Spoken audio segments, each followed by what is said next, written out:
अचानक से डोरबेल बजती है। जब कामनी जाकर दरवाज़ा खोलती है तो देखती है कि सामने एक औरत होती है दरवाजे पर, उसके साथ एक बच्चा भी होता है। वो औरत बहुत बर्बाद लग रही थी पूरी तरह से, आंसू से उसका चेहरा पूरा भीगा हुआ था। और वो आकर यही बोलती है कि तुमने मेरे पति से शादी क्यों की। तो उसका जो अखिल होता है, अखिल उसको देखकर मानो जैसे उसने भूत देख लिया हो, एक कदम पीछे हो जाता है। और वो औरत उस पर इल्ज़ाम लगा रही थी कि ये मेरे पति हैं, और पति ही नहीं मेरे बच्चे के पिता भी हैं। तुमने इनसे शादी क्यों की, मेरी ज़िंदगी बर्बाद कर दी तुमने।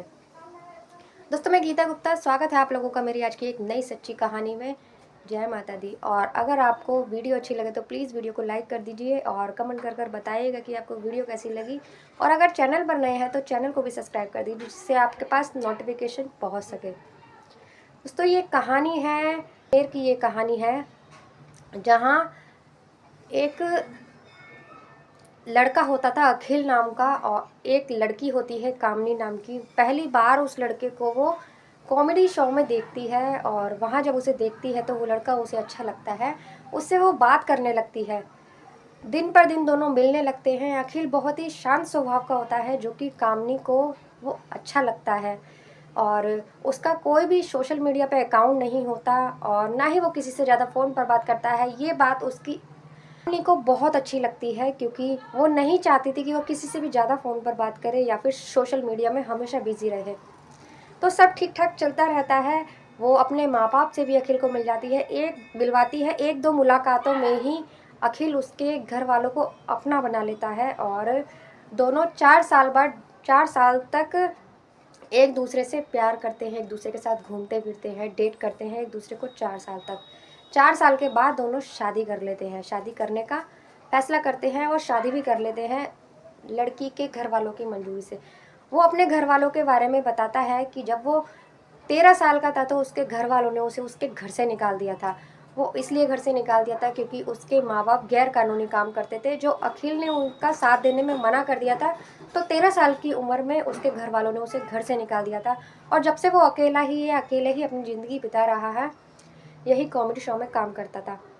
उनकी शादी हो जाती है। शादी में सब कुछ ठीक ठाक चल रहा होता है।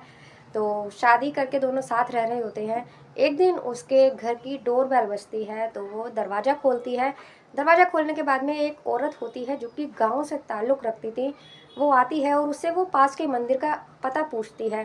तो कामनी उसे पास के मंदिर का पता बताती है और उससे बातचीत करती है, उसे चाय पिलाती है, कुछ खिलाती है और उससे बात करती है। वो कहती है, मैं पूजा पाठ पे बहुत विश्वास रखती हूँ, भगवान की पूजा करने में गांव से आई हूँ, बहुत दूर से यहाँ आई हूँ पूजा करने के लिए।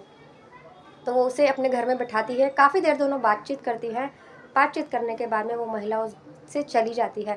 जब अखिल घर आता है तो कामनी उसको सारी बातें बताती है कि ऐसे ऐसे एक औरत आई थी और मैंने उससे बातचीत करी, बहुत अच्छी थी, गांव की वो महिला थी। सारी बातें बताती है। तो अखिल उसकी बातों से इम्प्रेस होता है कि उसने किसी की हेल्प की। इस बात से अखिल को भी बहुत अच्छा लगता है। तो वो ऐसे ही दिन निकलते जाते हैं। अगले संडे को अखिल की छुट्टी होती है। अखिल घर पर ही होता है और छुट्टी वाले दिन अखिल ही खाना बनाया करता था। उस दिन भी वो करी बना रहा था। तो डोरबेल बजती है। कामनी जाती है, डोर ओपन करती है तो देखती है कि सामने वही महिला है और उसके साथ 6 साल का एक बच्चा भी है। और महिला आंसुओं से पूरी भीगी हुई थी, रो रही थी महिला। और जैसे ही दरवाज़ा खोलती है तो अखिल भी उसके पीछे पीछे आ जाता है। अखिल जब उसके पीछे पीछे आता है तो जैसे ही अखिल उस महिला को देखता है तो मानो वो जैसे उसने भूत देख लिया हो, वो डर जाता है और एक कदम पीछे खींच लेता है। तो वो महिला कहती है कि पीछे क्यों जा रहे हो तुमने ऐसा क्यों किया, और तुम घर कब आओगे, तुम्हें अपने माँ बाप की परवाह नहीं है, तुम्हारी माँ मर चुकी है, क्या तुम्हें पता है, और तुम्हारे पिता भी मरने वाले हैं, वो बीमार हैं, कम से कम आके उन्हें एक बार देख तो लो, कब आओगे, तुम कब से तुम्हारा इंतजार कर रहे हैं, तुमने तो घर बिल्कुल ही छोड़ दिया है, अपने बच्चों की भी परवाह नहीं करते, अपने बच्चे की परवाह करो, कितना बड़ा हो गया है तुम्हारा बच्चा। वो ऐसे बोलती है। तो ये सब सुनकर कामनी मानो उसके पैरों से ज़मीन खिसक जाती है, क्योंकि वो अखिल से बहुत प्यार करती थी और 4 साल उन्होंने साथ में बिताए थे, उसके बाद शादी की थी। और वो भी खुश रहता था उसके साथ। कोई ऐसा कभी उसने सोचा भी नहीं था कि उसकी पहले से भी एक पत्नी होगी।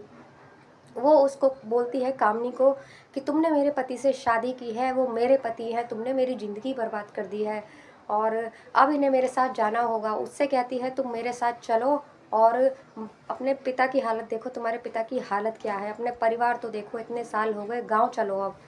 वो उसको ऐसे ही बोलने लगती है।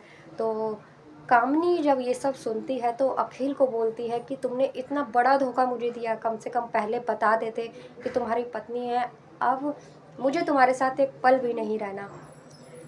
कल्पना केस कामनी केस फाइल कर देती है कोर्ट में, डिवोर्स केस फाइल कर देती है और उसके घर वाले भी बहुत परेशान होते हैं इस चीज़ से। एक ही पल में कामनी की ज़िंदगी बर्बाद हो चुकी थी और वो डिवोर्स बहुत समझाता है वो उसको कि मैं तुमसे प्यार करता हूँ, तुम्हारे साथ ही रहना चाहता हूँ, लेकिन वो ऐसे किसी भी आदमी के साथ नहीं रहना चाहती थी जो पहले से शादीशुदा है और जिसने उसे धोखा दिया हो।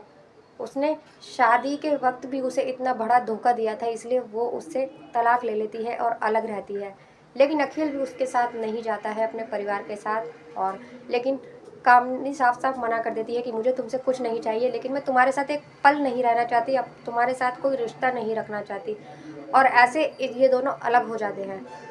तो दोस्तों आज की कहानी आपको कैसी लगी? अगर आपको अच्छी लगी हो तो प्लीज़ लाइक कर दीजिए वीडियो को और चैनल को भी सब्सक्राइब कर दीजिएगा अगर नए हैं। तो मिलते हैं अगली किसी वीडियो में एक नई सच्ची कहानी के साथ। तब तक के लिए बाय बाय, जय माता दी।